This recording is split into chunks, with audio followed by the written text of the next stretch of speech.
Welcome to the Life Turkey podcast.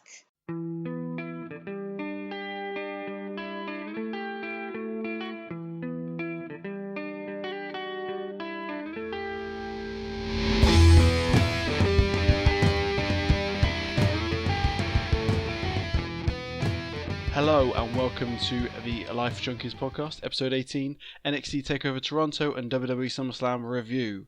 So today I'm on my own, but sort of not on my own. Basically, Chris was supposed to come on tonight, and we're going to sit down. We're going to go through the shows together as we normally do.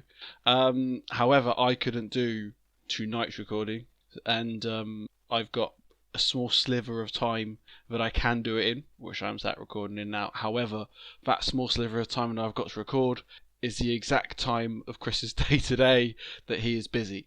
So he couldn't come on. However, he did want to put across his feelings and thoughts on both NXT and SummerSlam. So what we've done is Chris has sat down earlier in the day and he's recorded his thoughts on the matches and the shows and how it's gone through. So what I'm going to do throughout this podcast is I'm going to put him down because he's not done it match by match or anything like that. He's done a group of matches together. So what I will do, what you'll find is as I go into a part, you'll hear Chris first, and then Chris will. Well, you might hear Chris first, depends how he started his intro. If I feel I want to do an intro before to the show, then I'll do it. But basically, I will put his thoughts down so you can listen to Chris. And then when he's finished that segment, then I will jump in and give my thoughts on it. So what I'm actually doing is I'm physically listening. I've got his audio up in a different window, and then I'm recording in this window. So so far I've listened to his thoughts on the first two takeover matches, and so I'm now recording the intro here right now, just because I've got an idea of what he's doing, and I will then go on to record my thoughts on the first two matches what I've listened to him talk. Then I'll stop recording, I'll listen to his thoughts on the rest of the show, because I think the rest of it comes in a chunk. And then so I've got an immediate thought. So it's almost as close as we could to me and him sat talking, because he's put his thoughts, so I can then rebuttal while it's fresh in my mind. I don't know how it's going to turn out. I don't know whether it's going to be decent or horrendous. I don't know. But this is where we're going to. Today's podcast will sound different. Chris won't be able to defend himself from my abuse. So, which is how I like it. You shouldn't be able to defend yourself against. Let me do what I want. But yeah, so this is the intro. I was going to sit down and talk about Chris, see if we get any good stories from him from his transfer deadline day, but of course he's not here to tell us stories about. So I'm going to stop talking for the intro now, and what you will hear after the interlude part, the next voice you'll hear will be Chris. So talk to you in a second. This is a Life Turkey podcast. Hi mate, sorry I can't be there. Real life problems getting in the way, like kids and things. I'm sure I'll explain that to people. So yeah, I've recorded a few of my thoughts on NXT and SummerSlam, and then you can ridicule me without me being able to answer back, which has been the common theme over the last couple of pods when I've not been there. So yeah, here we go. We'll start where the weekend began at NXT, and I have really come to enjoy NXT a lot over the last 6 months. It was something I never really watched before. I didn't really know many of the wrestlers on it, and now it's something I really look forward to. I thought this takeover was good, probably really good, but not quite the level maybe the last two have been at, especially New York. There's good bits in it, some poor bits, but no, I mean, on the whole, it was a good event. It started with the Street Profits against Undisputed Era. I know you picked Street Profits, even though you don't rate any tag team that comes to NXT. I went Undisputed Era mainly because I was hoping they would have a clean sweep, but they failed at the first hurdle. Street Profits win. I thought the match started a bit slow. I thought the Street Profits looked quite slow, and they were trying to do moves by numbers, you could put it that way. But then as the match got on, it picked up, speed picked up, and it just seemed to get better the longer the match went on. And then the frog splash to win it was a thing of beauty. The height he gets on that is incredible. So it was a great way to win, and it was a deserved win. They're obviously still on Raw, not competing, but they're still on there. So they're obviously a bit of a favourite for now. So we'll see how far they can go. Following that, we had Candice against Shirai. I quite like Shirai's new character, this heel Shirai. Going a bit crazy. I thought some of the moves she landed were top draw. I thought there were probably too many false finishes in it. There were some big moves hit that you would expect to win a match, and there weren't. But no, I think her new character is good, and I thought she deserved it. And it'd be interesting to see if she now moves back up to the women's title, or what they do with her. But no, I think she was impressive. Candice was all right, you know. Thought she just looked a bit of a jobber, to be honest. Nothing really stood out. But like I said, I think that's probably her first takeover competing, isn't it? Probably not, so you can really come in for that as well. So yeah, no, it was decent. Then we had the bit with Riddle and Killian Dane. I like how they're building that story. Rather than going straight into matches, they're building it over week on week. That should be interesting to see when they get it on. It'll probably just have to be on the weekly show, because I'm guessing the next takeover is a long way away, but it's one to keep an eye on. I like both characters, so it should be good. Right, so you just heard from Chris there and his thoughts on the first two matches of Takeover. So there's a few slights. First of all, I want to address this thing about me not liking NXT tag teams. It's one of those things. He said it to rile me up. I know he has, and he's probably there going, yeah. But so it's true. I didn't like War Raiders before they won tag team titles. I didn't really like Street Profits before they won a tag team titles. To be honest, while I'm enjoying Street Profits at the moment, I'm not going to turn around and go, oh, I really need to see more Street Profits. I'm not that level. I don't know if I ever will, but it's just not one of those gimmicks that I'm fully on board. Like, I like them, and I don't really. But say I don't like okay, so Undisputed, if anything, I'm a little bit bored of Undisputed Era now, but I think they've done all they can in NXT. So I think we're getting at the point where they're going to have to move up. They fought everyone, basically, and they've had all these feuds, and they are all encompassing there, so there's no room to grow for them. But if you look at current tag teams, and British Strong Style or Moustache Mountain, one that I'm a big fan of. I really like T45 before they ruined them. Oh god, there's really not many, is there? There's not many I like. Of course, and add Heavy Machinery to the list of teams I didn't like in NXT. I don't like them on the main roster either. But I would have found myself in that. I feel that at the moment we've got a bad crop of tag teams, a fairly poor crop of tag teams coming through. What's I know it's technically not a tag team, but it's a stable. And I've mentioned this video, which is Walter stable in NXT UK. They're really good, and they've got one of the lads from Sanity. Sanity was another team I really liked in NXT. Because you look historically, you had the Rival, you had DIY, you had AOP, Authors of Pain, and you had Enzo Amore's tag team.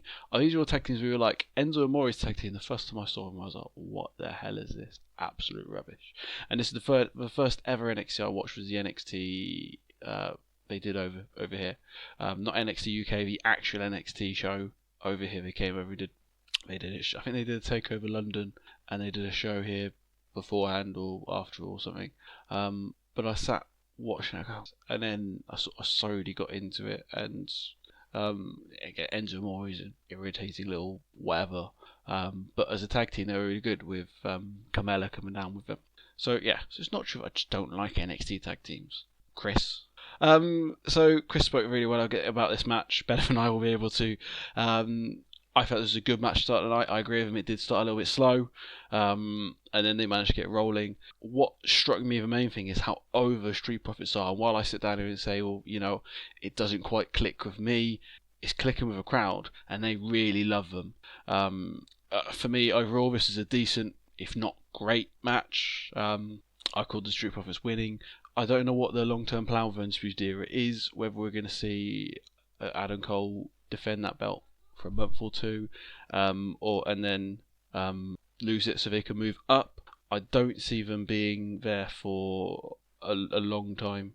I think they've got to move up. I think Johnny's definitely moving up. I think they will move up in the end, but of course, spoilers.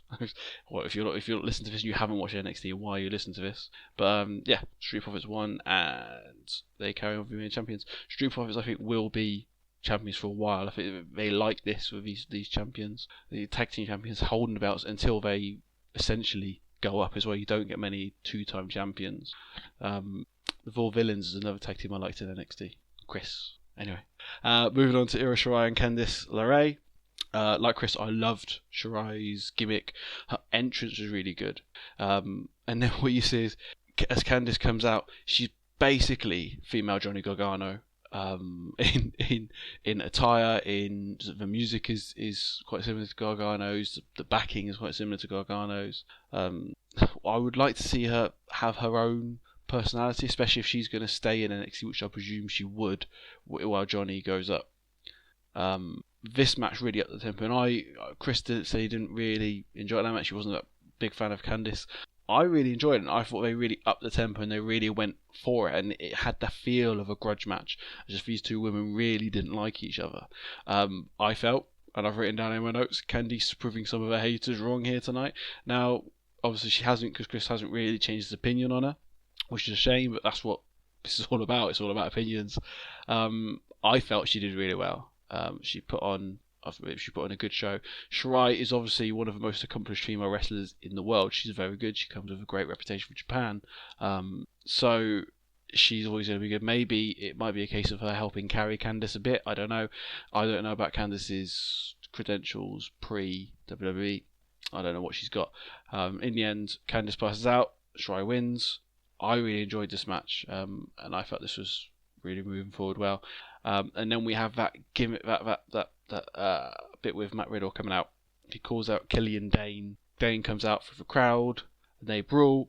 I felt some of the punches here from Riddle were really awful. I accept that he is coming from an MMA background, and he's been wrestling for a while now.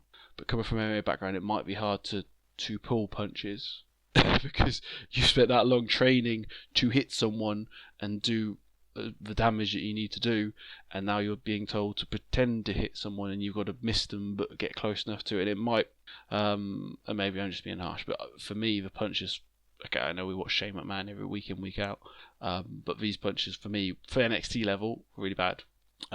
We had the bit where Riddle's pulled away, both men are pulled apart, and then Riddle takes out everyone around him, all the security and the officials, and then Dane takes him out, and it finishes with them both going through two tables that just happened to be set up next to the stage. So this wasn't too bad. I thought you could have maybe made some argument for the tables being there, but I liked it, and Chris is right. They're sort of playing a slow build, which is what they do, and Chris mentions that they might do this on the weekly shows. I don't think they will. I think you might get maybe a match or two, but then the blow-off match will be at the next takeover, and it might be that it's a gimmick match or something because they've been unable to separate them in the two matches or something. This would be quite a good one to have them where the single matches can't contain them, so they're either getting themselves DQ'd or one of them's, or they're getting themselves wrung out. And this, so they need to up the tempo because these two men are going at each other so hard and they are both so intense that they can't have a regular singles match. So at the next takeover, you get your street fight, or you get your last man standing match, or you get your whatever. I wouldn't go for something like a cage match. I don't think you need to. I think there's other ways to build to a cage match work better, or maybe a Falls Count anywhere. This is one thing I really hate is street fights where you street matches like street fights or no DQ matches. These matches where you can brawl wherever you want, but yet you still have to get pinned in the ring. And we'll come back to that in a bit. That really irritates me. But yeah, that's our setup. I'm going to pass it back over to Chris, and Chris will carry on talking about the show. So then we had the women's title. Baszler against Yim. Interesting. I suppose you could have called it early doors. I was hoping they might change it around a little bit, but they decided just to keep Baszler on this winning streak, tapping people out as always. Mia Yim was alright. I thought she'd be better. I thought she'd done enough in her previous matches where I've seen her that she'd step up a bit, but she was just alright, you know. Baszler looked too strong. Yeah, I just don't know what they're going to do with Baszler. When do you move her up to the main roster now? You know, she's beaten everybody there is to beat. Will she go back in with Shirai again? Will Yim get another chance? I don't know. It's a bit same. So it's interesting. It would be nice, I think. I think now is getting to the point where she should be moving her up into the main roster to see what she can do against some of the elite women. But it was alright. It wasn't great. It was alright. Then we had possibly big shout, possibly the match of the whole weekend. Really enjoyed this. I thought that on the whole, I mean, I can't think of a better match for a while, to be honest. Dream, I like Dream. He had a great entrance, bit of the Mountie about it. And then you've got obviously Dunn. I know one of your favourites. Not one of mine. And again, he didn't really do anything to change my point of view on him. I just think he's a bit one-trick pony. The whole finger thing and how people react to it, and I don't know, maybe it's just not for me. I know you probably liked it and can reel off a highlights reel of what he did in that match. I just thought it was alright. I thought Roderick Strong on the other hand was brilliant. He sells really well. He's got a great armoury of moves. Him and Dream I thought were excellent together. And maybe I've been too harsh and done. He did add obviously something to the match. For Dream to keep the titles interesting, because I was kind of hoping they'd move him up to fight for the main title. But obviously I think Strong, Dunn, Dream, that could be a story that's going to run on for a little bit longer. Especially now Matt Riddle's got his a storyline of his own, so there's no risk from them coming into it. So yeah, it'd be interesting to see what happens. But no, I thought it was a great match. I really enjoyed it. And then we've got the main event. Probably the third takeover event that this has been the main event, is it? 3 events on the trot. I think all 3 have been good matches. I think this was a good match. I don't think it was as good as the last one. Mainly, I mean, it started off well. I really enjoyed probably the first 2/3 of it, and then it seemed to be going on a little bit long. I thought that in that final stage with the cage, which nobody predicted, so I don't think anybody predicted it. I can't anybody would. I'm kidding. But no, I thought the cage added an element. But when they got in there, I thought they were kind of orchestrated. Moves seemed a bit choreographed. Of you do this, I'll do that. You do this. But yeah, epic ending. Great for Cole to keep it. Is Adam Cole the hottest wrestler in the world right now? I mean, his entrance was electric. I really can't wait for him to finally, when he turns up on the main roster, to see if he gets the similar reaction. See if there's enough people out there who would give him that reaction, because I just think he's absolutely flying at it. Is that the end of that now? For 3 takeovers on the trot, that's been the main event. Surely that's enough. But who comes along to fight for Cole? Where does Gargano go? I don't think they will move Cole up, even though I wish they would. Is Ciampa back? That's the one I was thinking. Would Ciampa, is he now the next in line? Is he going to make an appearance at a weekly event to set up? Maybe come back and take out Gargano to give him a rest, and then that sets up probably a few months of Cole v Ciampa. But we will see. But on the whole, I really enjoyed it, as I've done every NXT Takeover event. The fans seem to be well in on it. No, it was good. But yeah, obviously you can't tell me who won the predictions. I can only presume it was me, given my flawless record. But yeah, it was good. Cheers. So it looks to me like Chris might have got his match order mixed up, or I've got my match order mixed up. So I've got the NXT North American title happening before the NXT Women's title. He's got to go the other way around. But I'm going to go in my, because it's my show, it's rules, and Chris isn't here to argue with me, so, I win. Chris said that the North American title match was his match of the night. For me, I really enjoyed it. I thought it was really good. I still personally preferred Shirai versus LeRae. I think Shirai versus LeRae was my match of the night. I think this a decent second. Our predictions obviously working out really well, with me going for Pete Dunne, Chris going for Roderick Strong, and Velveteen Dream winning. So we're really good at this prediction malarkey. But the problem with predictions like that is that I think we've both gone for Hart a bit. We both obviously decided that Velveteen Dream needs to move up. He was the logical person to challenge the NXT title. And I've gone for Hart with me being a Pete Dunne fan. Chris has gone for his Hart with him not being a Pete Dunne fan. So, yeah, we went for our guys, and Dream has kept it. I think Dream keeping it isn't a bad idea. If that's where they want to go, if that's how they want to build him, give that title some sort of prestige. It's always felt like a secondary belt. I know Gargano's it, and who did Gargano take it off? I know Adam Cole had it as well. Ricochet had it. Cole took off. It was Cole, then Ricochet, then Gargano. That was the other. So these guys have had it, but it's sort of no one's had a really long title reign. So you would like to see someone decent as well hold that belt. And okay, the guys that have held it. But what I'm talking about is not someone that's just chilling around NXT, are not good enough to go to it. Someone that is good enough, someone that's good enough to move up and challenge for an NXT title match. Someone that's good enough to be on the main roster. That's Velveteen Dream. So if he holds it for a while, then it gives it some form of prestige, I guess. Really enjoyed this match with it, but with it, I was I'm not going to list off I'm not going to list off a whole reel of Pete Dunne's highlights because he's not a highlight wrestler. He's more about the psychology and this ground and pound style. Yeah, but that was really good. I really enjoyed it. And Velveteen Dream comes out the winner in both meetings. The NXT Women's Title match. I felt that maybe Mia Yim was pushed into this a bit quickly. I think that showed the video package at the start. For me, that shows just how good Baszler is because she's very good in the ring. She's got the physicality that a lot of the MMA women do have. But in her promos, there's this real menacing vibe that I don't think any other woman that I've seen in wrestling really has. There's something almost quite nasty and sadistic about her. And she's got that cockiness as well. I think she does it better than anyone else. The match had great psychology. Both women struggling with injury. And Yim, as a face, cheating because that is the only way to fight against Baszler. It's her desperately trying to keep this advantage, trying to keep Baszler off, and it was working until you get towards the end where Baszler in the end overpowered her because she's that good. Yim, what for me wasn't as fluid as other women in the division. She definitely is not champion material yet. I don't mind her having a title match because I think that's how we build up and get better, and that's the point of NXT.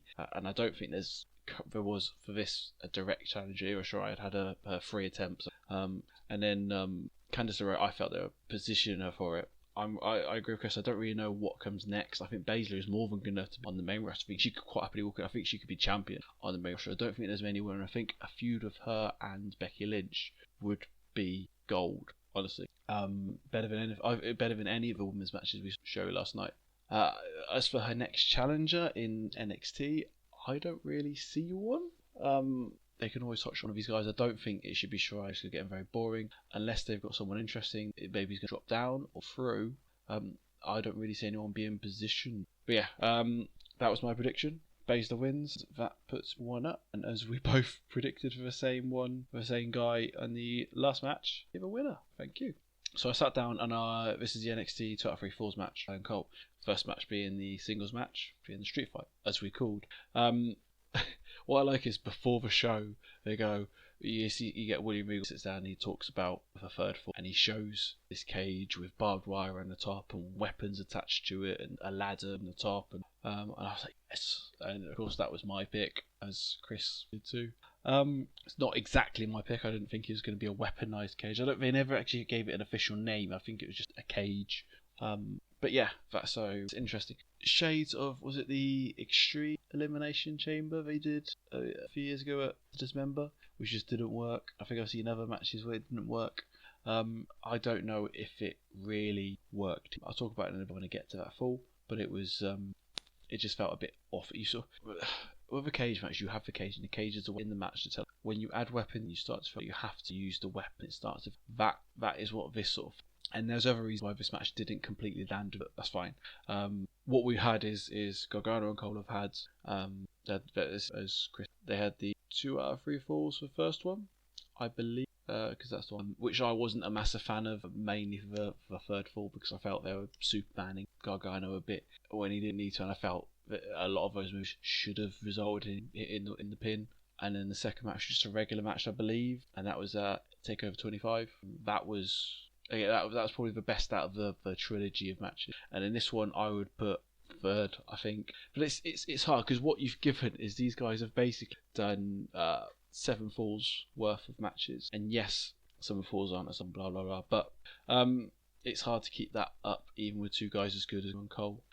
So Gargano comes down in Wolverine tribute. I've actually put that. I don't know if they mentioned it. I think they mentioned it. Even I understand what that attire is. I don't tend to get the comic book attires is a bit, but of course he's got the slash across his chest. The colours are probably one of any superhero, so that was nice. So you get the first of all was a street fight, and you get Cole teasing he's going to go for the chair and he's going to do the heel thing, I'm going to beat you down with a chair to make. But then Gargano is dead. But then so that's a role reversal. But I think the chair is taken off. Gargano picks up the chair and bash, bash, bash, bash, and then he sits down on the chair and gloats. Which I don't know, and I know they like to tease this insane side of Gargano, or unhinged version of him. And they sat there and they go, oh, that's Gargano's being smart, he's weakening for a street fight. But then he sits down and lets him get better.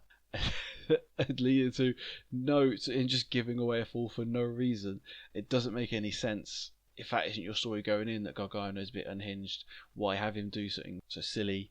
The street fight for me felt a bit rushed. It felt like they were sort of quickly go over here, do the spot. Right, now quickly over here, we need to do the spot here. And I've mentioned I don't like having a street fight where you've got to have a pin in the ring. Let them pin them wherever. Let him pin him on the foreign announcers table. Let him pin him in the crowd. Whatever. But anyway, we make our way back to the ring and we get Johnny Gargano gets the pin. So boom, Cage is coming. There was a really good shot of Johnny Gargano looking at the cage coming down, all the weapon. Looked like a kid in a sweet shop. Of this, what do I go for next? We heard Yowie Wowie chants throughout this spot. I don't know if that's fans being bored or what. It was a bit flat as we started. We did see 3 Canadian Destroyers or Panama Sunrises. I presume Panama Sunrises, what Adam Cole calls it, because but the 2 times he did it, that's what they called it. And then when Johnny Gargano did it, they referred to it as a Canadian Destroyer. I presume so. Like, calling it Canadian Destroyer would be one of the banned terms from Vince McMahon. You know, either. I presume you wouldn't say that because Canadian Destroyer has never been in SPD Williams' old finisher, and it's this sort of flipping pile driver. It's a pile driver, isn't it? It should be banned. And people with more knowledge than me might, turn around and go, oh no, it's safer because you do this. And okay, that's fine. But pile drivers are banned in the WWE for good reason. To the point where a tombstone pile driver, which is a very easy move to make safe because it's slow, you get the time to position them correct before you go down. It's not like a pile driver where you're just sort of pulling them up and sitting down pretty much at the same time, where it's so easy to go wrong. A tombstone is a very safe move. But yet you're doing this move where you've got to spin, and for me watching it, there's so much that can go wrong. And as far as I've heard, no one's ever been injured doing a Canadian Destroyer.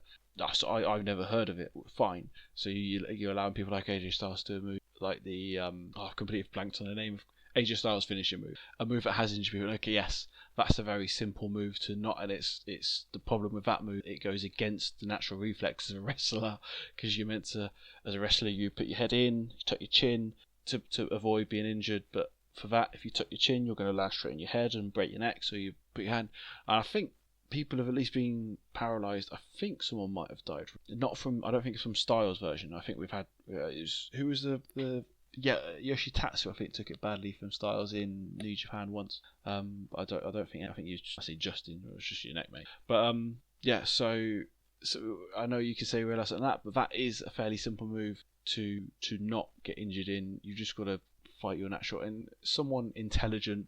I say intelligent, really harsh. A wrestler with maybe a bit more experience, who's going to have a clearer head in the ring, he's going to be able to take that fine. And I think one thing they might do with Styles, it might make sure the person go through with the person that he's fighting if he's going to be taking the move and go, look, make sure that it's someone they trust to not tuck and to put their head back. But yeah, but this is my point. It seems that so much that can go wrong with a Canadian Destroyer, and it's a brilliant move to watch. It's phenomenal, and it's one of those moves I tend to pick it for my finisher on when I'm playing the WWE games, because it is a brilliant move. It looks dangerous. It looks bad, but I say bad as in, you know what I mean. It looks like it's going to hurt a lot. But yeah, I not only did they do one of them, they did 3 of them. So So yeah, the cage match, as I said, for me it started a bit flat, but in that way it started quite frantic, like the steel cage match. They had to get they had to get into the spots. They had to do this. They had to use that. And then my favourite part of this entire 3 falls was once they slowed down in the cage. So they've taken the damage and they're struggling, and they've got that, and that's when it becomes more psychological. And it's this, and then they're sort of trying to set him up, and the classic WWE 2K. Moment where he's set him up on the table and he's gone to go at the ladder, and as he's going at the ladder he's rolled off the table. It's that, but of course that was all planned. That was all setting up for the end, which was a brilliant ending and had them both stand. So you get Johnny goes up to get barbed wire from the outside. He gets his wire cut as he's sniffing off a barbed wire, looking down at Adam Cole. Adam Cole sees this, and not wanting to be barbed wire, he goes and climbs the ladder to try and get away from on this board that is attached to one of the corners, and he stood it there. And this is a bit of an awkward moment, because he sort of stood it there and he watched Johnny Gargano coming up, and he said, I think that's a second of, I can't really hit him down because he's meant to get up here, but I can't not do anything because that looks ridiculous. He had that moment of hesitation, and he says, he's just got to fight through me, and so he goes down and starts training. Johnny's sitting back, fights him off, and eventually they all both stood there. And they're locking in each other, and it's that sway, gone. And they both go off and through the tables, 2 tables that were set up below them. One of the tables that Adam Cole for earlier. This was a genuine Please Don't Die spot, and you got the chant coming out, and it's one of those you're looking at them. And for me, as someone that has a phobia of heights, and who 2 days before recording this, at work had to put a sign up high and physically couldn't do it because it meant standing on top of a ladder on the plate at the top of a ladder with both my feet and not being able to hold onto it. I physically couldn't do that. I had the sweaty palms and the shaking and all of it. I had to get a colleague had to offer to do it for me instead while I held the ladder for them. Do something like that. So for me, I felt stressed just watching it for myself, and I was often we see with high fly guys, being a massive fan of Jeff Hardy in particular.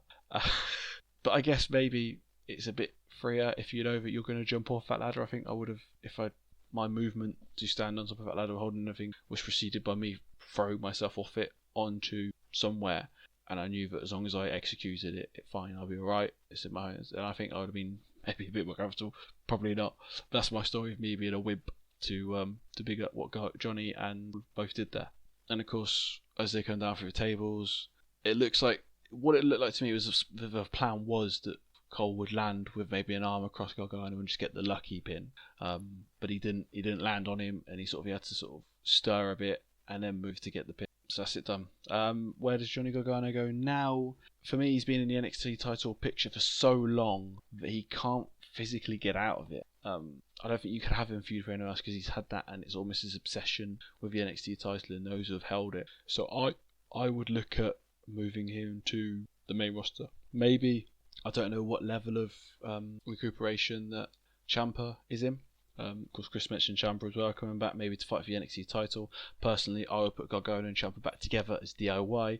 They've already kayfabe made up, and have them then go to the main roster to be team there before again they have a little break up and feud and whatever they need. I don't know if they will do that because Ciampa especially is getting on a bit. I don't know how old Gargano is, but I know Ciampa's getting on a bit. He's had his injury struggles now. From what I've heard, maybe he might want to stay in NXT and just chill there. But I think it'd be a shame and they did try to move them both up, and when Ciampa got injured, Gargano came firmly back down. So it'll be interesting to see what they do coming forward. Looking forward to watching this week. I would like to make a point, basically a shout out to the NXT commentary team. They are without a doubt for me the best commentary team in WWE. Yes, they probably benefit from not having Vince in their ear, but even someone like Beth Phoenix, who for me was the weakest link, or is still the weakest link, she has improved leaps and bounds since she started. I think the first she started, she did the Facebook matches, didn't she?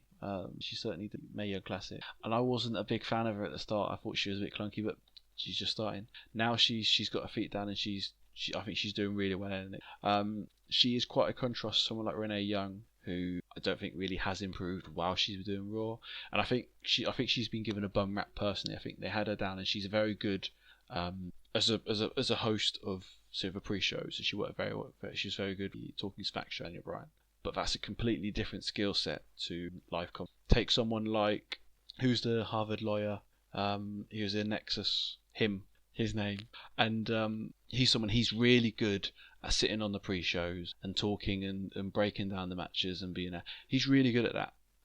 They did the same with him. From him being good at that, they thought, we'll put him on the commentary team. And on the commentary team, he sucked. He really did. He was a different kind of suck from Renee Young. Renee Young just doesn't seem to connect with the match at all. She doesn't really seem to know what she's talking about. And I'm sure Renee Young has a great wrestling knowledge. She's around the company. Her husband's a wrestler.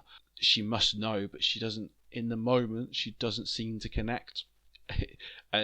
Mainly what she has is and sometimes with Corey Graves, because I know they're friends out of it, they're more interested in having a bit of back and forth between the two of them and not on the match. I know they're not the only ones to do it, but theirs tend to be more distracting because it tends to not be about the match. It tends to be about something personal. And I think she's been given a bum rap because she's been chucked straight onto Raw because they presume she'd be good. If they're given her the time to go, okay, go commentate on NXT like they have with Beth Phoenix, given her a chance to him slowly and without people giving her abuse for not being good, or as many people abuse for not, then she would have improved. Maybe better, be a bit better by now. But I think at the moment, Phoenix is by quite a way the superior commentator. So there you go. That was NXT Takeover 3-2 to me in the predictions, Chris. Just so you know. So I'm going to take a little break now, and I will come back for part 2, in which we will talk about SummerSlam. Yeah, listening to Life Junkies podcast. So, SummerSlam. So you're stuck with me for a little bit because Chris hasn't talked about the pre-show. So I'm going to talk about the pre-show just quickly because there's not a massive amount to it. He said when he said everything free, so I've done 3 matches break, 3 matches break, 3 matches break, so you can sort of break it up that way. It makes it easier for you to edit. I thought that doesn't add up. I thought there was more than 9 matches at SummerSlam. Of course there was, but he's not taking on pre-shows. So I want to sit down and talk about. I'm not surprised he's not taking up pre-shows, as when we did the prediction, where he was supposed to write who he predicted for the Cruiserweight title match. He wrote "not bothered, Gulak." So obviously this isn't. He's not interested. It's fair enough. You take what you're interested in, well, you're not. I sit down and do a wrestling podcast while I don't watch Raw and SmackDown every week. So I can't comment on anyone else's. So the Cruiserweight title match with Oney Lorcan versus Drew Gulak, I really liked it. I thought it was nice to see 2 brawlers get a chance in the 205 Live division. What you tend to find is that we've seen a lot of high flyers. Grand Metalik, Cedric Alexander was a high flyer. Buddy Murphy was a bit more pound, but he was a high flyer at heart. So we've had all these, and Gulak, of course, had the no high flying gimmick for a bit. And Oney Lorcan, I've seen him on NXT. He is again ground and pound good. I really enjoyed it. It was fairly short. You could have let them go for a lot longer, but of course this is the pre-show, and it's just a quick advertisement. Or this is what we can do. For me, I felt seeing this match, you realise just how samey main roster matches are, and not all so much, but they all tend to follow a similar pattern. Everyone on the main roster tends to wrestle the same. You get powerhouse and lesser powerhouse, and all the lesser powerhouses do the same moves. Really, like look how many wrestlers do a sling blade. What you don't get anymore, I don't think we've got any on the main roster of proper ground and pound dudes. So yeah, I really enjoyed Drew Gulak picking up the win. I say this every now. You get to a point where there's not much more you can say about the Cruiserweight title because they're all fairly, good to very good matches. They're not given enough time to really move forward from that, and that's not the job of matches. We go into a bonus pre-show match of Apollo Crews versus Buddy Murphy. I was thinking, oh yeah, brilliant. Crews is for me one of the most underutilized talents in WWE. Buddy Murphy, of course, has had that decent reign with the title, and he's now seems to be moving as a proper main roster talent. Apollo Crews, by the way, you look at him, and okay, he's not brilliant on the mic, but he's all right. But he's well built. He's got the look. He's also athletic. That man can do a standing moonsault while being that muscly. Like they don't have people. But why they haven't pushed him, I have no idea. It can't be mic skills because to me, especially body wise, he's like a smaller Bobby Lashley, but actually he's got the mobility and he's better on the mic than Bobby Lashley. They pushed Bobby Lashley when he is horrendous on the mic, awful. I don't know, maybe it's shorter, I don't know, but yeah. So we get this match and I'm like, brilliant. And then Rowan comes in and takes out Buddy Murphy. So the whole match was just about DQ finishing the attack. So Rowan, and what I like is you hear someone in the crowd, they shout, "Snitches get stitches," and yeah, that was it. That was retaliation for saying that he attacked Roman Reigns on TV. And what you found out last night at SmackDown is that he was lying. He didn't see them, and he said anything to get out of getting in. And then you see Daniel Bryan looking on. What I like about that is the idea of Daniel Bryan being the mastermind. Rowan goes out and he goes on this path of destruction, destroying stuff, and Daniel Bryan's there watching it. And maybe if you ever bring Luke Harper back, Luke Harper and they both linked forever. And yeah, so that is Daniel Bryan is the mastermind. These two guys just messing over, and then maybe he doesn't need to get involved in the ring all the time when he comes out. Big feuds. But anyway, no predictions of that because we didn't know it was going to be on. Then Edge comes out. That music will never not get me excited. Of that. Edge was back in the day one of my favourites, even though as a little kid I was always a Hardy Boys boy, not an Edge and Christian boy. Edge as a main eventer, I don't know if there's anyone better than him. The ultimate opportunist. He was really good. Looking old though, he looks older than I think he is. I don't think he's that old, but maybe that's just his look. He always had that sort of wide-eyed, a bit crazy look. women's tag team title match. I didn't know that the Iconics had lost the titles. This is an outrage, by the way. The Iconics being the best women's tag team in the WWE. Don't at me. Bliss and Nikki Cross, I'd expected to break up after the last pay-per-view, but now they seem to be full-blown faces. Bliss coming out in Toy Story in Buzz Lightyear gear. So I'm quite offended by this. Also, I don't know when they announced this because it seemed to have been on for a while, and I've seen people mention it before the show, but we completely missed it. We did our review last week. Our review this week. Because this is the thing, they come out and the Bliss music hits, and you've got those weird emojis which look like you've taken some dodgy edibles, and the Alexa Bliss emoji front and biggest, and across behind and smaller. But I thought, oh, okay, cool. So they're coming out with the Iconic, and then I sit down on a look up. Hang on, have they got the belts? I had no idea, and this is what you miss from not watching Raw and SmackDown. I try to watch catch-up shows and review shows, but suddenly they're champs, so obviously they're doing a thing where they're going to go for a little bit longer, and she'll turn on a later date. I don't know, didn't see enough of Nikki Cross to see what they're still ruining her character, but I presume they're still doing the same thing they're doing before, which is awful. I think someone turns around, I don't know if might have been Tom Phillips, turns around and goes, oh, Alexa Bliss channeling her inner Buzz Lightyear, and Corey Graves turns around and goes, how do you have a inner toy? What rubbish are you talking? Corey Graves was really good tonight. I say tonight. This was a few nights ago. This was on. He was really good at SummerSlam. I felt he was in his outraged heel best. This match itself was fairly meh, but Bliss has always been best. Bliss is great at psychology in one tag match is slightly different, and she hasn't got that background to her.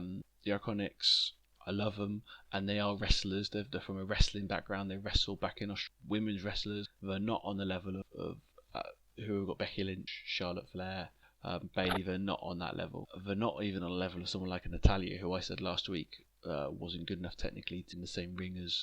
But what the of course the main selling point is their gimmick, Iconics, which still love every. But if a match for me was fairly meh and plodding pre-show fodder. So, but that is the whole of pre-show. So I'm not going to talk about the silly gimmick pre-show, the 24/7 title skits and whatever else. So you're going to hear Chris in a second, and he's going to introduce you to the first 3 matches. I feel that at least one of these matches, me and him are going to have very different viewpoints, because I've listened to other media outlets. I did the What Culture podcast a little bit earlier today, enough of them to talk about the Goldberg match, and they had a very different opinion to me, and Chris was very up on Goldberg winning that match, so I'm sure he will have introducing Chris, and he can talk to you about the first 3 matches.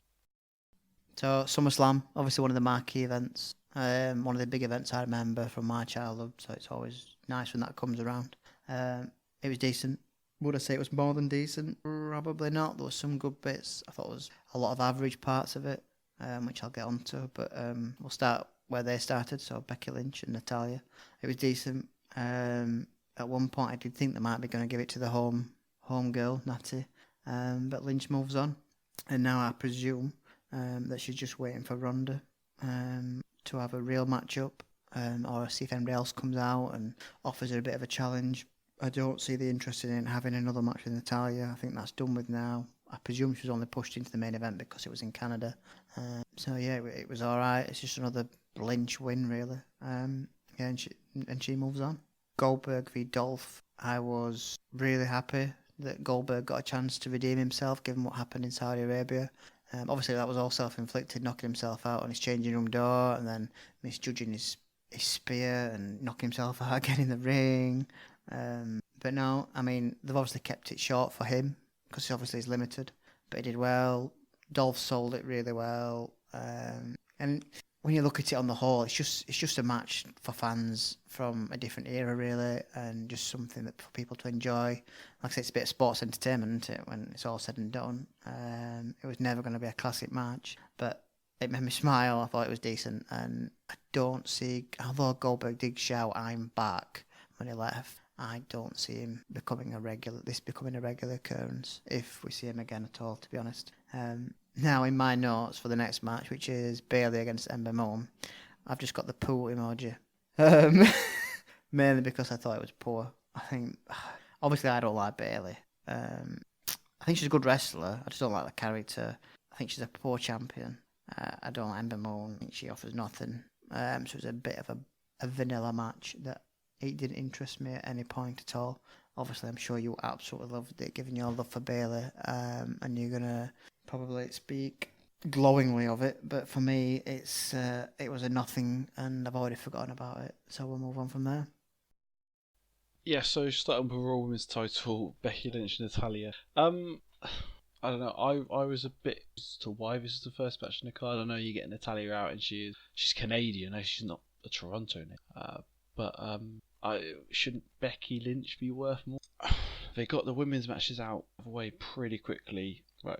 And so we started with a Raw Women's title match, Becky Lynch versus Natalia. I was a bit concerned that this one was opening the show. I know Natalia's she's Canadian. I don't think she's a Toronto native, but she's Canadian. Or she's got Canadian heritage. So yeah, okay, you get the pot from her coming out, rah rah rah. But isn't Becky Lynch worth more than being starting on the main card? She's been a phenomenon, and we had all the thing about Ronda and Charlotte Flair main event in WrestleMania, and yes, that match felt a bit flat. Maybe the build up to it feel bigger than it would be, but should it be better than that? The match itself was alright. It was a good match.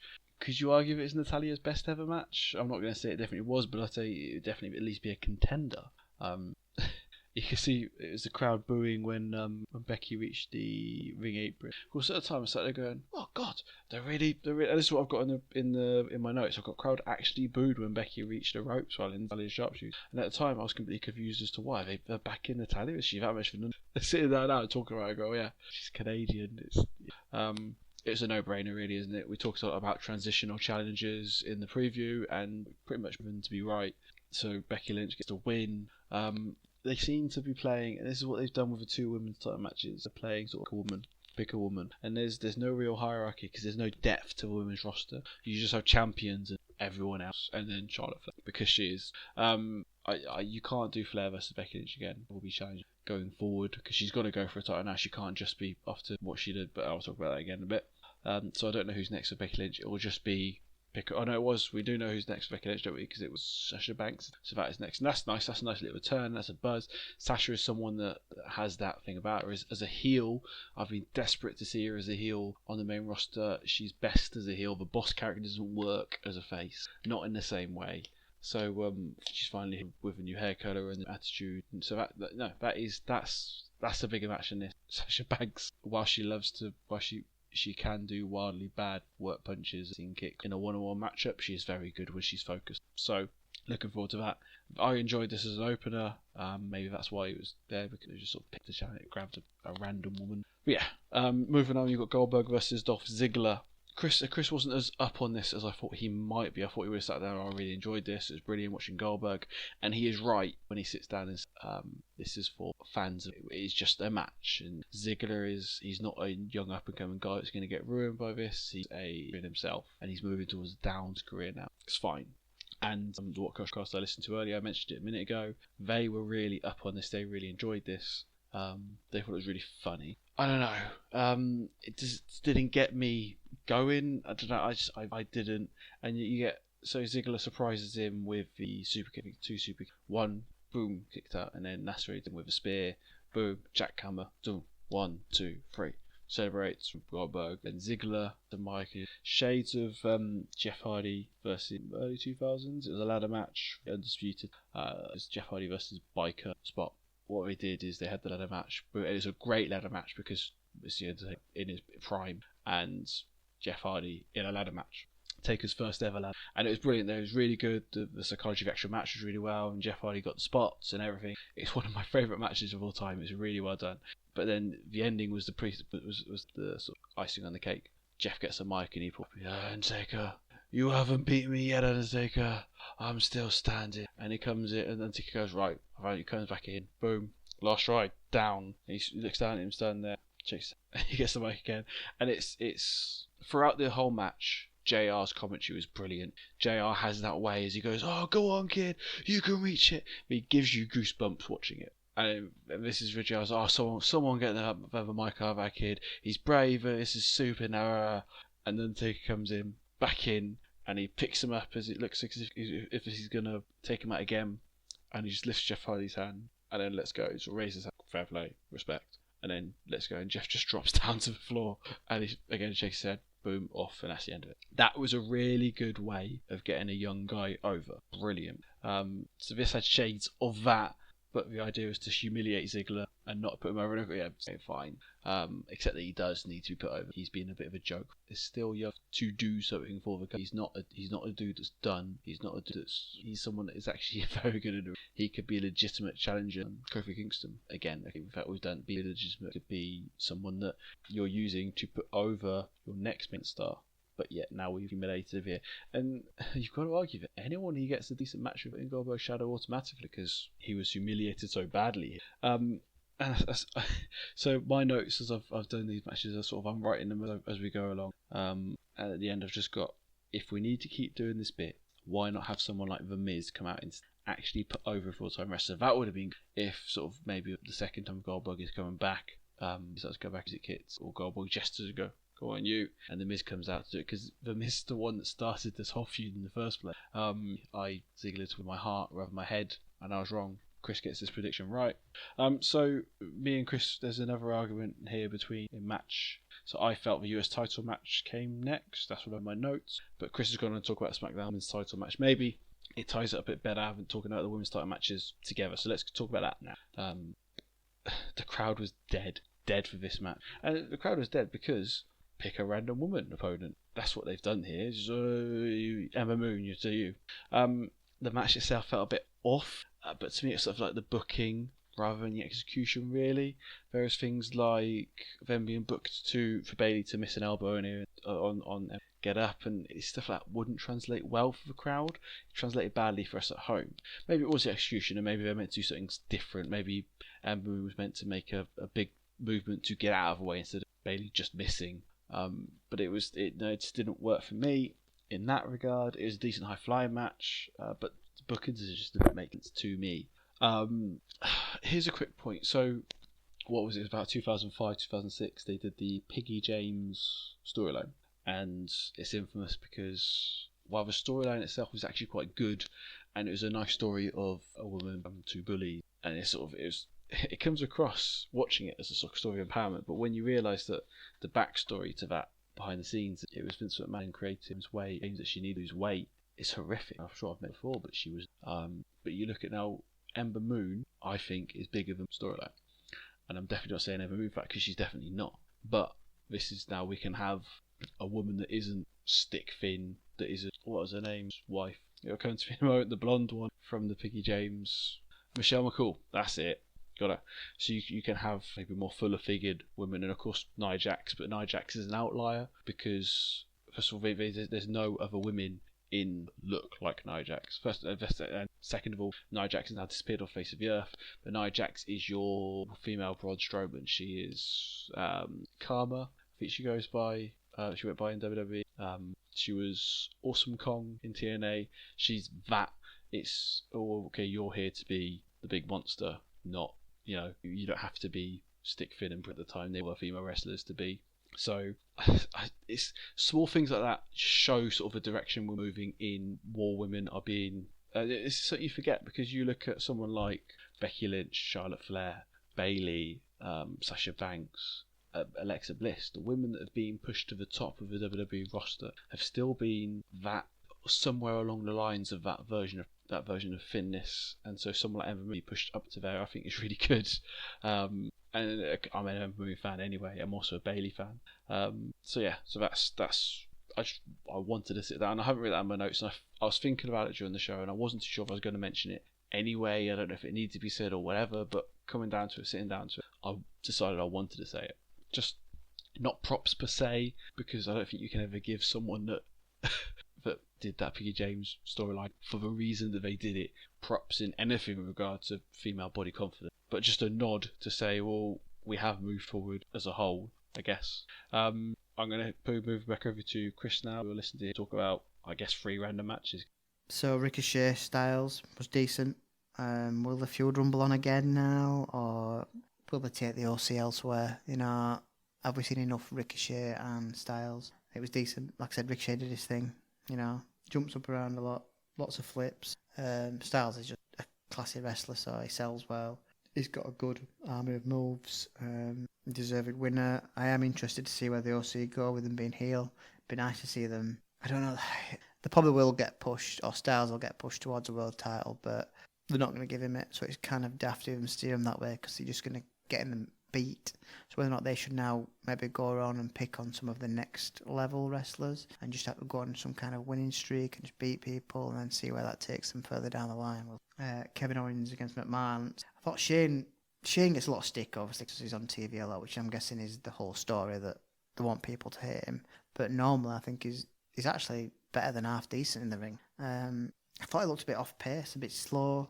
Didn't seem to be flying into things like he normally does. KO was good. Again, it's that word decent. It was all right. It could have been a SmackDown match. The whole I quit if I lose thing. So I didn't. Was he ever going to lose? Probably not, because now they can rumble it on a bit further. Where they're going to take it, I don't know. So I don't know what's the next stage from that. It's going to be interesting to find out. But yeah, I suppose a bit of a placeholding match. Let's see what happens with the story from here. Then bizarrely, I know the Flair v Stratus match. I generally thought it was all right. I thought Trish set off slowly, but I thought once she found her feet for somebody who's not wrestled for 12, 13 years, I thought she did really well.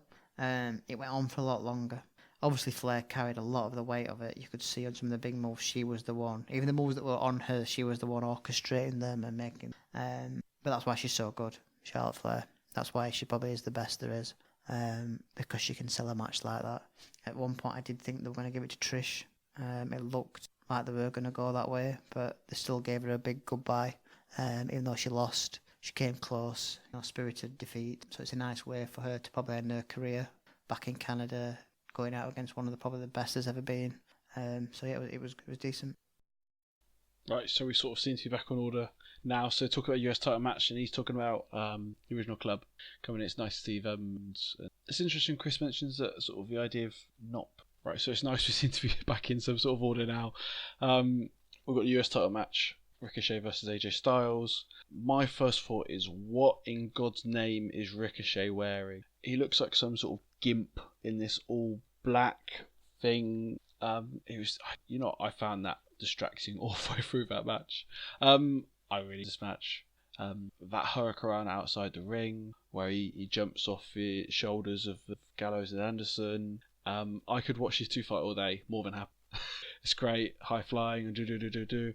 They told a really good story, and that story was Ricochet fighting off a club, and he's still there and he's leading it, and then finally at the end just becomes too much for him. It's just more than he can fight off. Styles catches him, and the precision on that finish. I was talking to actually today. I was talking to a colleague at work, and her sister is a local, and she's done a bit of wrestling, and she talks about a gentleman. He jumped top rope, do a move on some position. They didn't catch him properly, and face landed, boom. And she said it looked like his face had just been smushed. And I've just pushed my hand into my mouth, as well as letting it hit the mic. But his nose had just been smushed back into his face. And that was a fairly simple move. You're talking crossbody or something, where they're just having this. He flipped. AJ caught him by the legs in mid-flip to turn it into a Styles Clash. I remember the move. Boom. That precision is unreal. Better than any other precision needed for any version of RKO. Maybe bar a shooting star press. So yeah, this is a great match. I will always love to see these guys go. This, I presume, is going to be the end of this feud, and we'll move on. Talking of moving on, Shane McMahon versus Kevin Owens. Chris, the whole I'll quit thing worked for me. It never felt like a stake because you knew it wasn't going to happen because Kevin Owens isn't leaving. And it's this back when they had the brand split, and so I quit actual match type one's contract was at stake. It felt like because they would leave that brand. Yes, okay, they go together, but that would be a big change. That would be them leaving what they're doing.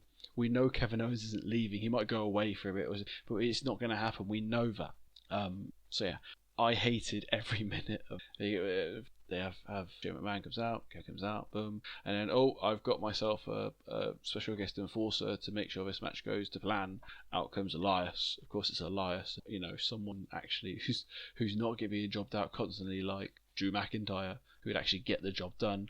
No, it's Elias. Elias comes in a referee. and starts to interfere, getting Kevin coming out and arguing, rung out. He's trying to interfere and help out, and he pulls the referee out when he's making a count when Owen's about to win. I hate these matches where they book it like this, where it's stop-start and it's not a proper match. It's horrendous. It actually made me reminisce about the Ziggler Goldberg match. It was horrendous, awful.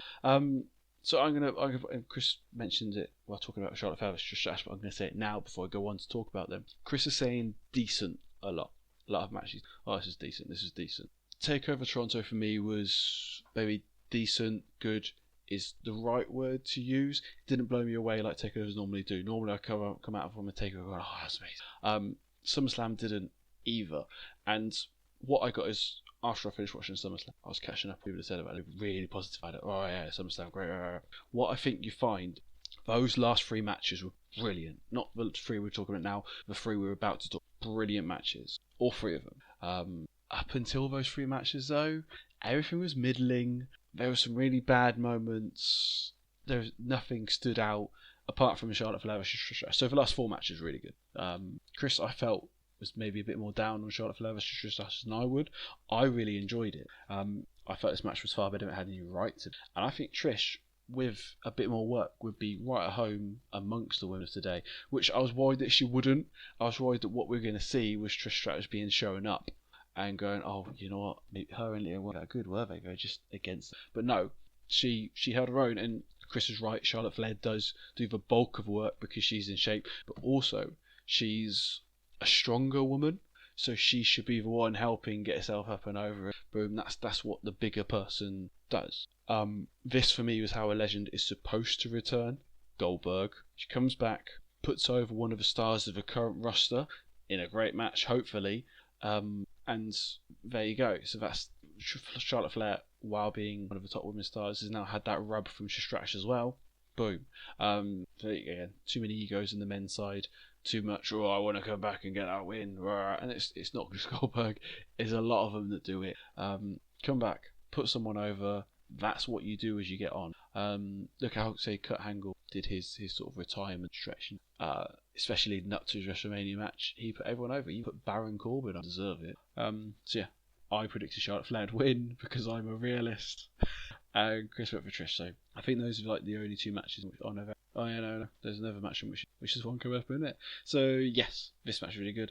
I just want to point out here, while we've been watching Takeover and SummerSlam, and watching these 3 shows took me 3 days. So on Sunday morning, I sat down and watched Takeover, and that was nice. That's my Sunday was watching sport or entertainment TV. I watched Takeover straight through. That took me then the rugby, which I had simultaneously on the iPad, and then through to horror that was Chelsea versus not Man City, Man United. This is how much of how much it's affected me.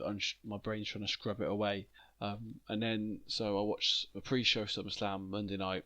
I was knackered and work, so I just trying to sit down and write notes while your brain's not quite clicking. I was like, I'm best off just sitting down on Tuesday and watching it. And Tuesday I sat down later and watched it for I half a minute. So this is 3 days of watching it. The amount of times they've shown the advert for the new WWE, and it took me to this point on SummerSlam, this point, to realise that in the advert, Becky Lynch is physically breaking through. She's literally breaking through the metaphorical glass ceiling. That made me feel really dumb. It took me that long to work out the message of the advert. I just thought it was Becky Lynch making an entrance, the man, but no, she's physically breaking the glass ceiling. Brilliant. If anyone else didn't get that, cool. Make me feel a little less dumb.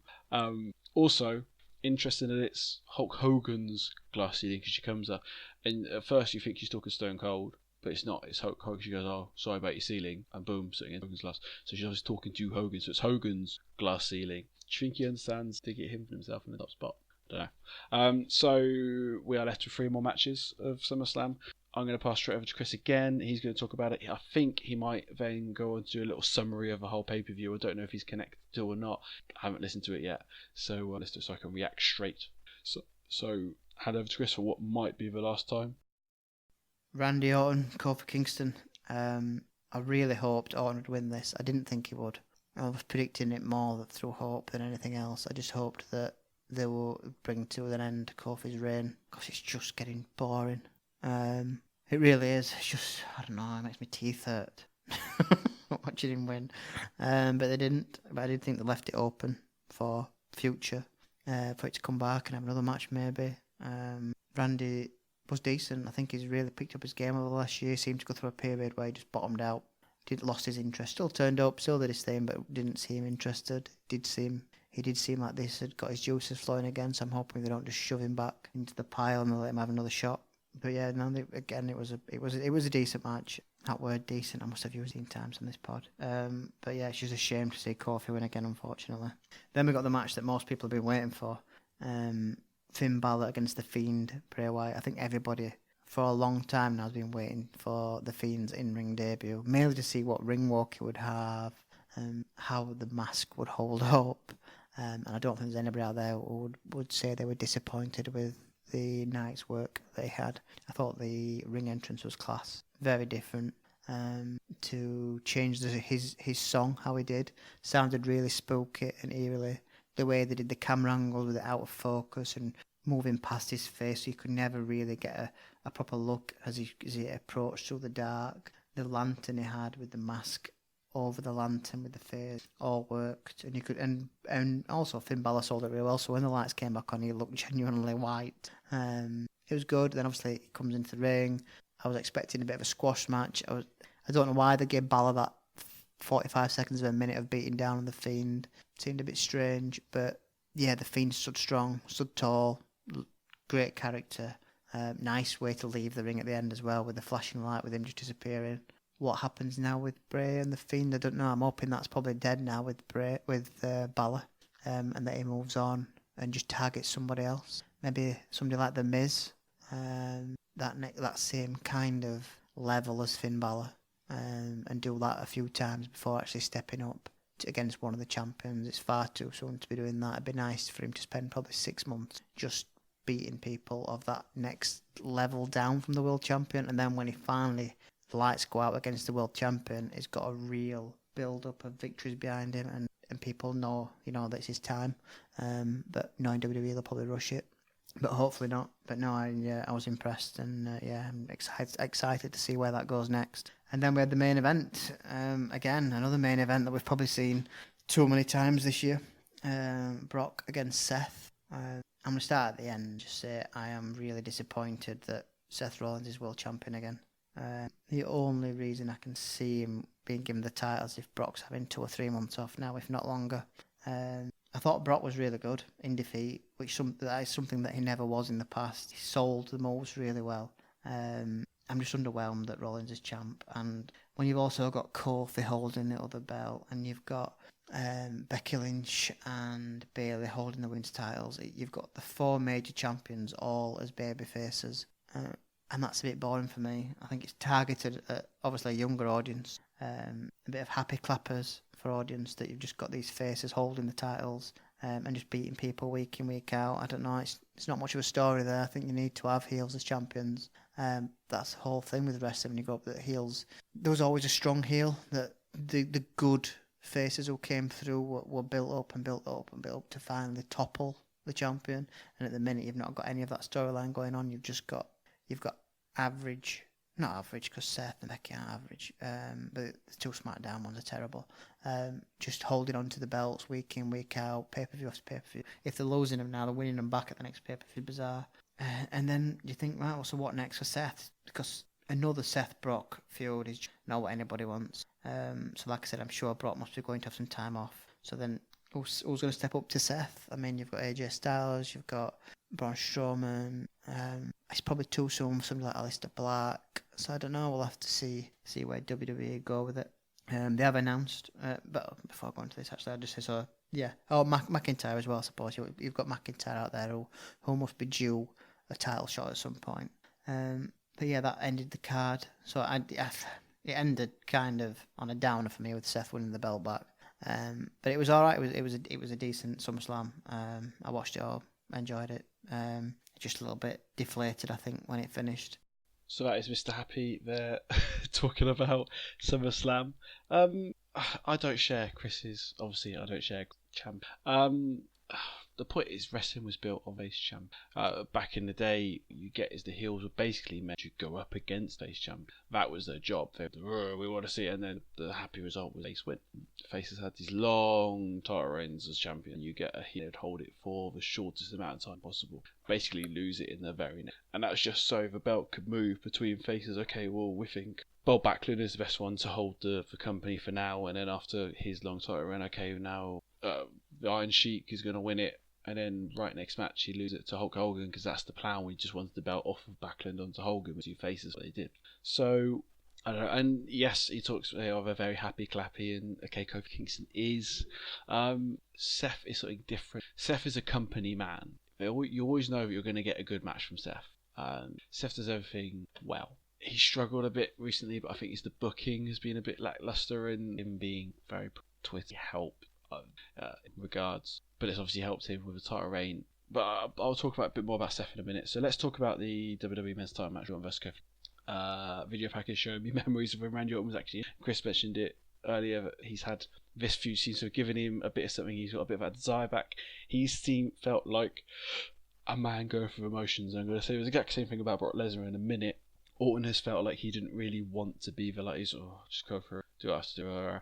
And we've had sort of moments of it. Jeff and the AJ Styles feud was quite good, but with this, he's got something back to him. His last world title run was horrendous. And okay, they gave him the old Bray Wyatt and then Jinder Mahal as was fighting. It wasn't really inspiring, but so he seems to be there again. The pre-match package, the promos in it. For me, I would have done them face stuff in the ring, so I felt they had a bit more motion that way. They could be reacting off each other. They felt a bit cold to me this way, a bit dead. If this isn't something that needed to have a documentary feel to it, it's something them shouting at each other. You wanted Kofi angry that Randy Orton held him down. And Randy Orton going, well, no, I held you down. You weren't good enough. You weren't, and them getting into it with each other. But it wasn't. It was this. Oh, we're going to this very. Yeah, no, they're really down. And about that. There's nothing to it, but that's a small issue for me. This was the match of the night. I second it. It's just hard as a wrestling match. This was the match of the night, but as an experience, this was the same. They used the history well to enhance the match, but it was also a really good, well thought out match on its own. Really enjoyed it, and at the end you get an illogical, organic build towards a gimmick match. While in WWE, you're learning. And I'm sure this is the thing where just go, but logically it is. And it talks about earlier Dane and where you go is the signal to contain them, and this is sort of what happened here. Whereas you get Randy Orton and he's saved because he doesn't want to beat Kofi, he wants to humiliate him, and then there was some form of altercation with and got counted out. And if the match had been back and forth before then, and Kofi showing some awareness and that, and then Kofi sees, snaps, and starts going on Randy Orton with a kendo stick and all this, and that's the end. Kofi stood tall, Randy Orton down, and the coach going, well, but Randy's in Kofi's head. This isn't Kofi Kingston. This is as we know him. This is being brought out by him. So boom, double count out. Neither me or Chris win the predictions because who would predict a double count out? Boom. Just a second. There's a moment afterwards they're there, and the 1-year-old has got a little repertory title. And okay, this could have been said of any WWE champion, small kids, but Kofi sort of there in centre in front of his part of his gimmick. But like, is there a dad of small children that can measure up to Kofi Kingston? Genuinely, his kids are watching this, believing that, and the dad is this superstar, genuinely beats all, genuinely this champion, genuinely they must see him as some sort of super. I can't compete with that. I'll take my daughter to work and she can watch me as I tidy some clothes or something. It's not got the same. So yeah, I really enjoyed this. I thought it was really, but I would as one of my big when it comes to wrestling that wrote them down. You got early on. I think Randy Orton comes stupid fairly straight off the bat, and then Kofi took it down. Stupid, or something, and that was really, I enjoyed this. Now we move on to Finn Balor and Bray Wyatt, and this is why I said that the match itself, Randy Orton versus Kofi Kingston night, but as a whole experience, it was this, and this was something else. This is the next level. Even talking about it now, I'm getting the goosebumps for it. I'm going to go with my first negative note first. Finn Balor comes out as Balor, blah blah blah. And they mention, they go, oh, why isn't he coming out as Demon? Oh, it must be his ego. He thinks he's better. And they did this on the pre-show as well. They said that, oh, he's got this ego if he thinks he can beat him. JBL's like, oh, he's got a wrestler, he's a champion, blah, blah, blah. Pointing out your logical error in your booking does not make it better. It just makes it more stupid that you're making the logical error. There is no reason for Finn Balor to come out as Finn Balor. He should be the Demon straight away. He's seen enough from him being attacked, from seeing Mick Foley being attacked, to go, so it's stupid. And I know why they've done it. They've done it because they don't want the Demon to be easily defeated by Bray Wyatt, by a Fiend. I get it, but it's still a logical error. It was mentioned earlier tonight as well as the club went and saw him and pointed it out. That's brother. And this, I think, this is the progression. I'll talk about it in a minute after I talk about the actual match itself. So, first thing you see is Bray Wyatt's head as a lantern, and then he's coming out. The Goosebump, this dark, heavy version of Bray Wyatt's old theme, which I liked Wyatt's old. I'll be more than happy to put that on a wrestling playlist. Hint for in a minute. But this was something else. This was next level, and this was proper wrestling without doing the heaviness. You look at it, this entrance, the whole thing, and he comes in with a mask. Wyatt, this is all Wyatt's thing. He got the mask himself. I'm sure this is all. He's a man that gets wrestling, and I would wonder if he might have had a bit of help from Matt Hardy as well, just because Matt Hardy is around and the other two have worked together, so that did pop into my mind. Wyatt himself gets wrestling, because Matt Hardy's also a man that gets wrestling. A bit more camp, a bit more on the campy spectrum. Yes, Bray Wyatt is better at the dark stuff, but and I don't know if we've ever really seen anything like this, because when you try and go this dark, it tends to come off campy and just doesn't work. This didn't. This came off well and it worked. And then you see the lights come up and you see Finn's face, and there's that face of, I done messed up. And it's sort of, okay, that made it logically a bit better, because you saw it in Finn's face. Maybe it works, but there's a point where I'm watching this and I'm like, please don't. The moment he takes off that mask and he's still trying to be the Fiend, it stops working. If that mask ever comes off him, he has to revert straight back to Yowie Wowie. Has to. And we had Yowie Wowie chants and everything. And the match was a fairly short one. It was all about showcasing the Fiend rather than the match was fine. They showed him snapping his neck on TV, and you jump up. No, breaking a neck on TV. This is a company that banned the curb stomp because it's imitatable. Okay, they brought it back now, but they banned it. They took it off her top star because they're worried about kids. But you're allowed to show someone basically breaking one's neck, which is what that move does. And again, that move works perfectly for the Fiend. It's dark, it's aggressive. But can you show that? Is he going to be able to go and do that on Raw tomorrow night? Is he?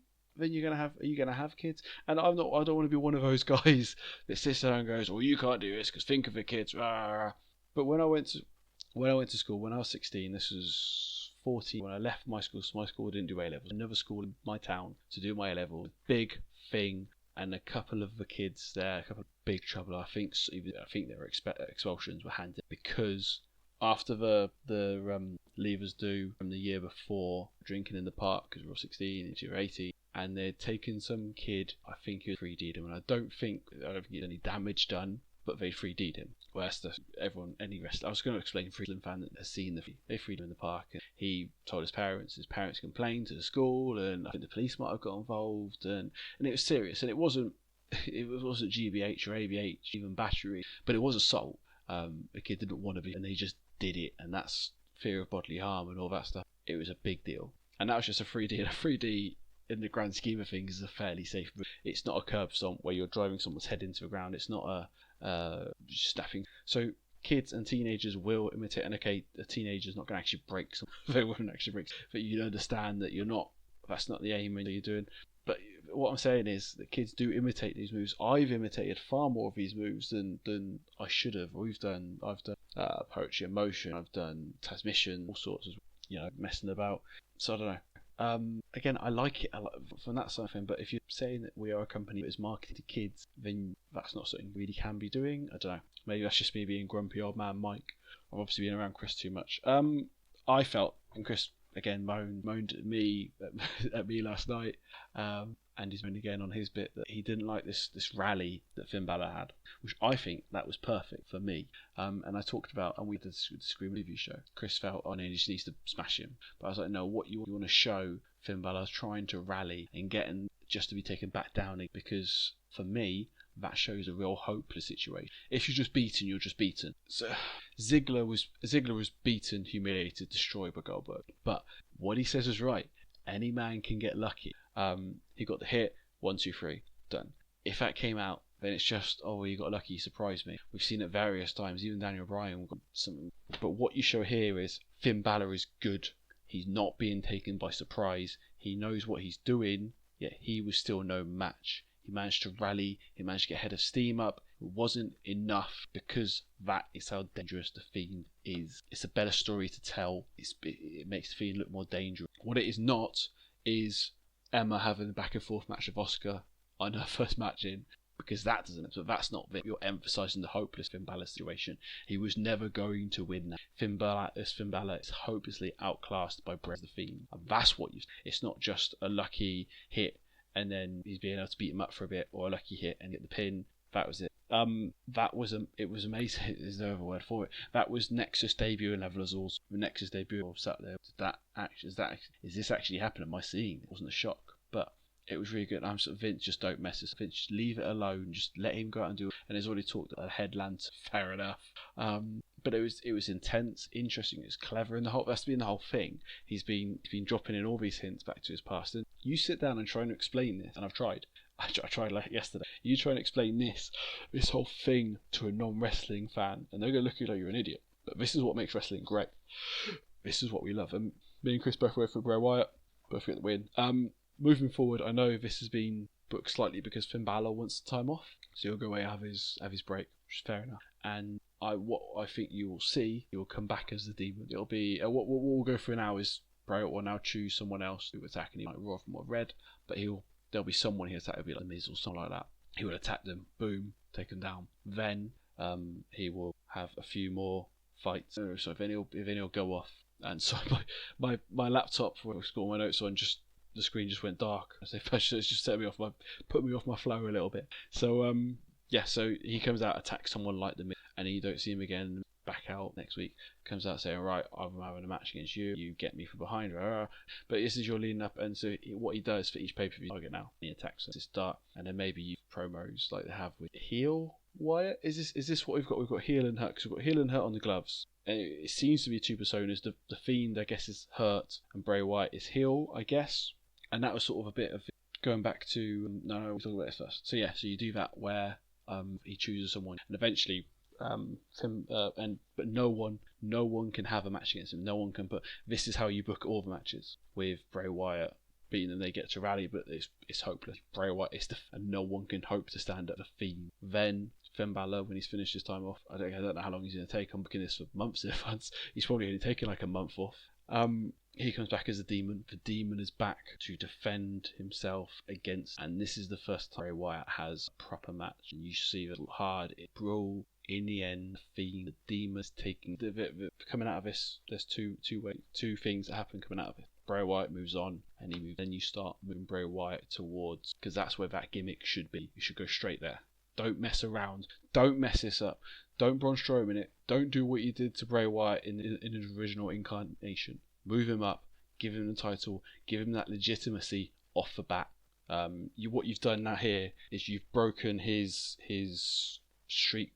And this is what you do with so far no one's taken to the limit. Once the Demon has taken to the limit, then you're allowed to put him against the people that will have to take guys like Seth Roman, those guys, because you can't put him in with those guys, the top level guys, the top guys. You can't put him in there and destroy them, I don't think. So you put him in after he's done destroying mid-level time. Then you can put him against the guys that are going to give him longer matches and show more. Finn Balor, on the other hand, realising that him on his own cannot do it, he goes back to the club, says, guys, you've got a space for me, I'm in. And that's the club.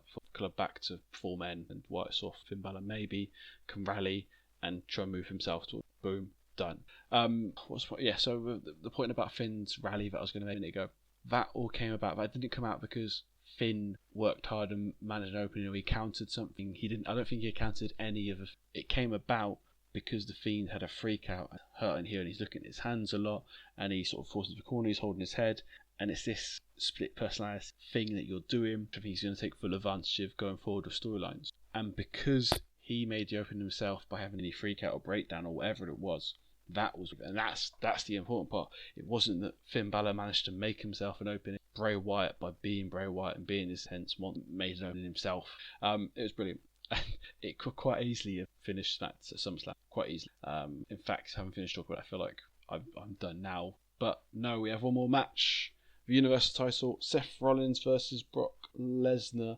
They had roughly 10 minutes of this match. I really enjoyed it for what it was. It's always going to be short when it's Brock. He's never going to be giving us for half an hour clinics, but that's not the kind of guy. That's not what his conditioning's for. He does very short, very quick, very aggressive matches, and that is a legitimate way to do it. What he's done too often is even more than Randy Orton has. He's just shown us to come in, but he actually cares. He cared. He put on a great match with Seth Rollins. You could not have followed, if you followed this with a classic Brock Lesnar, I don't think you could have even followed you needed something that was quick, sharp and aggressive. You needed to have that.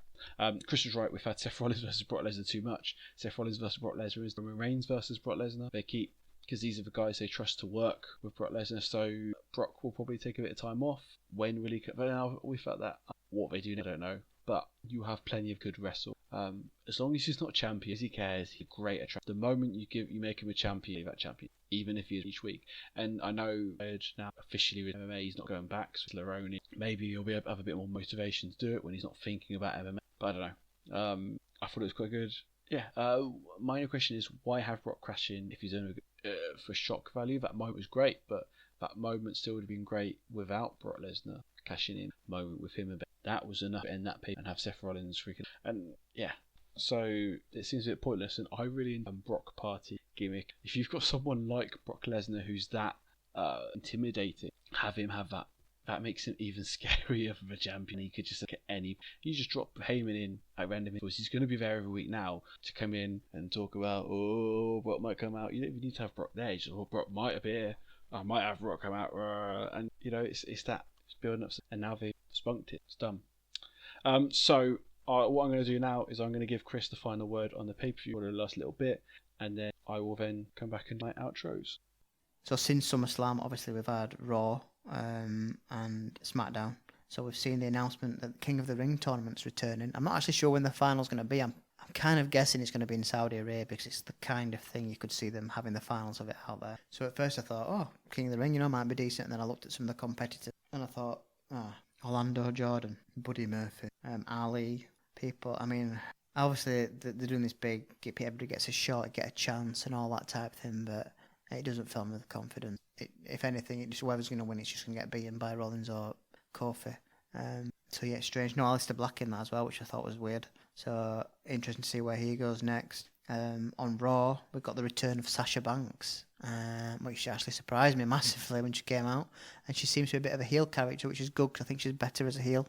Obviously, Ronda Rousey's nowhere near coming back. So I think she's probably the best opponent there is out there for Becky Lynch, because obviously we've seen Flair Lynch a lot, so that's going to be interesting now to see where they take that, and what they might actually give the belt to Sasha, because Becky's had it for a while now, and there's nowhere else for her to go with it. I think they need to try and probably take it off her and do something else with the character, not change her character, but maybe, I don't know, maybe she gets attacked or just give her another avenue for a while before finally looping around to one day wanting to come back and win the title again. So that was interesting. But yeah, cheers for having me on. Sorry again, mate, I wasn't there to speak to you live. Times didn't match up because obviously you're going out tonight to watch Chelsea, and I don't blame you for that because it's probably the last final they're going to play for about a decade, so you should go and enjoy it tonight. But no, only kidding. Hope it all comes together well, and thanks a lot for listening. That's brilliant. Nice closing comment from Chris there about Chelsea. What you don't get is he makes that comment about Chelsea. Bear in mind he's a Barnes, what's up with that? But he makes that comment about Chelsea in finals, and then afterwards, in a little note after that to me, he goes, "Oh mate, try not to diss me too much, yeah." I was like, "Well, I'm gonna diss you now, aren't I?" I wasn't planning to react to that, but yeah, git. Anyway, so thanks for listening. You can find me personally on Twitter and Instagram. It's Brazier25. You can find the Life Junkie on Twitter, _Life Junkies. You can also find the Life Junkies on Facebook, the Life Junkies 205. Brilliant. So You can find all of our work at thelifejunkies25.wordpress.com. That's where you will find all the videos, the blogs, the podcasts, the playlists. It all goes up on there. Eventually, I maybe haven't last week, but that's up on YouTube. Talking of things that are on there, I've put up a wrestling playlist I released last Sunday. So yeah, a few days ago while I'm doing it, 5 days being released. Go listen to that. It's a different take. You're not gonna hear the glass smashing or the Rock's kitchen or whatever, but you will hear it's just 10 tracks. I try and do this every week. I just put 10 tracks with a theme down, and I will look at doing more wrestling ones probably around the time of a big 4-page, because wrestling is something that has so much on the place, and there's a little bit, 1 or 2 paragraphs each time just talking about it. This week it's wrestling. Last week it was talking about I've got my home mix, which is my general around the house mix. As you can tell from someone that tries to do playlists each week, I like making playlists. So my home mix is on my general. When I get home, I put it on, launch that on. The week before, which was the return week, I talk about Chester Benton. He was quite a big thing for me, and it was roughly his passing. So to mark that and myself and depression, I've got places you can find help if you are struggling. So check those out as well. It was wrestling. The Chester Benton one is a bit over because it's quite hard to encapsulate like that his career in less than 10 songs. I think I made that, but then I added Shinoda's tracks talking about it. So go check those out. Back episodes of this podcast are not available on podcast providers simply because that costs money and I have no. So you can find all the back episodes on YouTube. So if this is your first time listening to this podcast, go onto YouTube. If you're watching on YouTube, then there will be a box somewhere at some point in the last 20 seconds showing you, directing you to the episodes. If you're not listening to us on YouTube, go to YouTube. You can find all us, and you can find more videos on there as well. There will be a YouTube video up if you're watching YouTube. One of my other videos there, and you can't see my hand there.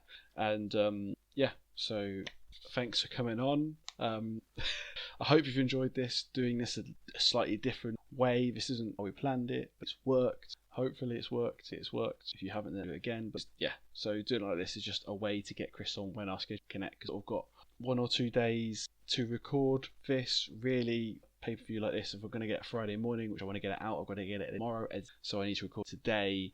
And today I have to record it. I can't record it before today because really you want the news coming in on SmackDown as well, so you can react to that as well.